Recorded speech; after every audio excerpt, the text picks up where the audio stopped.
வணக்கம். Naturopathy doctor அஷ்விதா சேனலிற்கு தங்களை அன்புடன் வரவேற்கிறோம். இந்த வீடியோவில் குறிப்பிட்டுள்ள இயற்கை மருத்துவ குறிப்புகளை தங்களுக்கு தாங்களே பயன்படுத்தி நலமுடன் வாழ இறைவனை பிரார்த்திக்கிறோம். நன்றி. Let's go on a creative journey together. வணக்கம் சொந்தங்களே. இன்றைக்கி நம்ம பார்க்க போகிற அக்குபஞ்சர் ட்ரீட்மெண்ட் என்னென்னு பார்த்தீங்கன்னா, சிறுநீரக கல், அதாவது கிட்னி ஸ்டோன் அப்படின்னு சொல்லக்கூடிய இந்த சிறுநீரக கல் ஏகப்பட்ட பிரச்சனைகளை தருது. அதிகப்படியான வலி, நரக வேதனையான வலியை கொடுக்கக்கூடியதாக இருக்குது. இந்த சிறுநீரக கல்லை வந்து நம்ம சிறுநீரகத்தில் உண்டாகுது. இந்த கற்கள் வந்து சிறுநீரகத்தில் உருவாகி அது சிறுநீர் வழியாக வெளியே வருது. சிறிய கற்களாக இருந்ததுன்னா அறிகுறிகளே தெரியாமல் தானாகவே அந்த கற்கள் வந்து வெளியே போயிடும். ஆனால் ஒரு கல் வந்து ஒரு குறைஞ்சது பார்த்திங்கன்னா ஒரு 5 மில்லிமீட்டர்லேருந்து 10 சென்டிமீட்டர் 10 மில்லிமீட்டர் வரலும் இருந்ததுன்னா அது வந்து நகர ஆரம்பிச்சிடும். ஸோ நகர ஆரம்பிச்சதுன்னா அது அடைக்க ஆரம்பிச்சிட்டு நமக்கு கடுமையான வலியை தர ஆரம்பிச்சிடும். அடி வயிற்றில் வலிக்கும். அதாவது சிறுநீரக கற்களை வந்து நகர ஆரம்பிச்சிச்சுன்னா சிறுநீரில் வந்து ரத்தம் வரும். சில பேருக்கு ரத்தம் வரும். வாந்தி எடுப்பாங்க. வலி அதிகனால சிறுநீர் கடுப்பு ஏற்படும். சிறுநீர் கல் இருக்கிறவங்களுக்கு வந்து பாதி பேருக்கு பெயின் இல்லாமையே இருக்கும். அந்த கல் நகரும் போது மட்டும் வலி இருக்கும். ஸோ ஆக்சுவலாக இதோட சிம்டம்ஸ் அப்படின்னு பார்த்தீங்கன்னா, சிவியரான பெயின் இருக்கும். பேக் சைடு இருக்கும் பெயின். ஃப்ரண்ட் சைடில் சில பேர் இருக்கும். முதுகில் பின் முதுகில் இருக்கும். யூரினில் பிளட்டு வந்து கலந்து வர மாதிரி, யூரினில் பிளட்டு மிக்ஸ் ஆகி வர மாதிரி இருக்கும். ஃபீவர் இருக்கும். உடம்பு சில்லுன்னு ஆயிரும். வாமிட்டிங் இருக்கும். யூரினில் வந்து பேட் ஸ்மெல் வரும். ஒரு எரிச்சலான ஃபீலிங் இருக்கும். ஒரு மந்தமான நிலை இருக்கும். அதே மாதிரி வலி வந்து பார்த்திங்கன்னா நரக வேதனையான வலியாக இருக்கும்.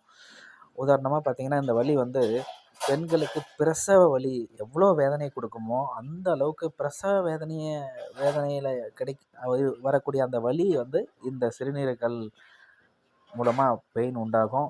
அதனால் இதை சரி செய்யறதுக்கு நம்ம வந்து அலோபதியில் ட்ரீட்மெண்ட் எடுத்துகிட்ருக்கோம். அது இல்லாமல் நம்ம மாத்திரைகளை சாப்பிட்றோம். அதனால் இன்னும் பிரச்சனைகள் அதிகமாகிட்டு தான் இருக்குது. ஸோ அதனால் நீங்கள் வந்து இதை அக்குபஞ்சர் மூலமாக சரி செய்ய முடியும். ஸோ இதை சரி பண்ணுறதுக்கு வந்து நம்ம K3 அண்ட் K5 அப்படின்னு 2 பாயிண்ட் இருக்குது. இந்த K3 அப்படிங்கிறது வந்து கிட்னி 3 அப்படின்றது, அதாவது காலில் உள்பக்கமாக, அதாவது பெருவிரல் சைடில் கணுக்கால் மூட்டு நேராக பின்பக்கம் அந்த நரம்பு நமக்கு இந்த பாயிண்ட் இருக்குது. இந்த படத்தில் நம்ம அதை குறிப்பிட்டிருக்கோம். அதே மாதிரி K5 அப்படிங்கிறது அதிலிருந்து ஒரு அங்குலம் கீழே அந்த மூட்டு ஓரமாக இருக்குது. இது வந்து K3 அப்படின்ற பாயிண்ட், K5 அப்படின்ற பாயிண்ட்டு. இந்த 2 பாயிண்ட்டையும் நம்ம ஒரு 108 வாட்டி, ஒரு நாளைக்கு 2 வாட்டி 3 வாட்டி செஞ்சோன்னா அந்த பெயின் உடனே நிற்கும். அதனால் ஏற்படக்கூடிய பெயின் உடனே நிற்கும். அது இல்லாமல் கல் கரைஞ்சி வர ஆரம்பிச்சிடும். ஃபார் எக்ஸாம்பிள் ஒரு த்ரீ டேஸ் நம்ம இதை தொடர்ந்து செஞ்சோன்னா கல் முழுமையாக வெளியே வந்துடும். ஸோ இப்போ சிறுநீரக கற்களை வந்து எளிமையாக நம்ம அக்குபஞ்சர் முறையில் தீர்க்க முடியும். இந்த 2 அக்குபஞ்சர் பாயிண்ட்டுகளையும் நீங்கள் K3 K5 இது 2யும் ஒரு அதிகபட்சம் ஒரு 5 நிமிஷம் தொடர்ந்து பண்ணி பாருங்கள். உடனே வலி நின்றுச்சுன்னா நீங்கள் வந்து எதுவும் கவலைப்பட வேணாம். கண்டினியூஸாக ஒரு நாளைக்கு 2-3 வாட்டி நீங்கள் பயன்படுத்தி முழுமையாக சரி பண்ணிக்கலாம். சப்போஸ் உங்கள் கண்ட்ரோலுக்கு அது வரல, உங்களால் சரி பண்ண முடியல, 5 நிமிஷம் நம்ம தொடர்ந்து இதை பண்ணியும் சரியாகலைன்னா அலோபதி ட்ரீட்மெண்ட்டுக்கு போயிட்டு நீங்கள் பாருங்கள். ஸோ அதுக்குன்னு அலோபதி ட்ரீட்மெண்ட் சரியில்லைன்னு நான் சொல்ல வரல. ஸோ அது மட்டும் இல்லாமல் நீங்கள் இந்த கற்கள் வந்து ஒரு வாட்டி சரியாயிடுச்சுன்னு வச்சுக்கோங்க, அலோபதி வழியாவோ அல்லது அக்குபஞ்சர் வழியோ சரியாயிடுச்சுன்னா நீங்கள் அடுத்த வாட்டி திரும்பவும் வராமல் இருக்கணும்னா நீங்கள் ஒன்றும் கஷ்டப்பட வேணாம். இதே பாயிண்ட்டுகளை நீங்கள் வந்து எப்போல்லாம் முடியுமோ அப்போல்லாம் யூஸ் பண்ணிக்கலாம். அது மட்டும் இல்லாமல் நீங்கள் வந்து நம்ம பீட்ரூட் இருக்கு இல்லையா, அந்த பீட்ரூட்டை பச்சையாக ஒரு கிழங்கை வந்து ஒரு நாளைக்கு ஒரு கிழங்கை சீவிட்டு நீங்கள் வந்து ஜூஸ் போட்டு சாப்பிட்லாம். அப்படியே கடித்து சாப்பிட்லாம். ரெகுலராக சாப்பிட்டுட்டு வாங்க. கல் இருந்தால் தானாகவே கரைஞ்சிரும்.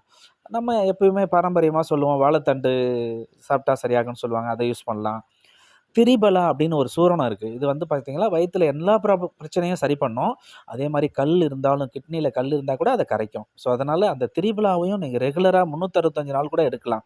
வேறு எதுவுமே தேவையில்லை உங்களுக்கு. அந்த பீட்ரூட்டு, திரிபலா, வாழைத்தண்டு ஜூஸ் இதெல்லாம் ரெகுலராக நீங்கள் யூஸ் பண்ணி பாருங்கள். மீண்டும் ஒரு முறை கல் வந்துருச்சு, அதுக்கப்புறம் ட்ரீட் பண்ணி சரி பண்ணிட்டோம். ஏதோ ஒரு வகையில் நம்ம ட்ரீட் பண்ணி சரி பண்ணிட்டோம். திரும்ப அது வரவே வராது. நீங்கள் இந்த இதை ஃபாலோ பண்ணி பாருங்கள். பார்த்துட்டு எப்படி இருக்குன்னு கமெண்ட்டில் சொல்லுங்கள். மிக்க நன்றி. வணக்கம்.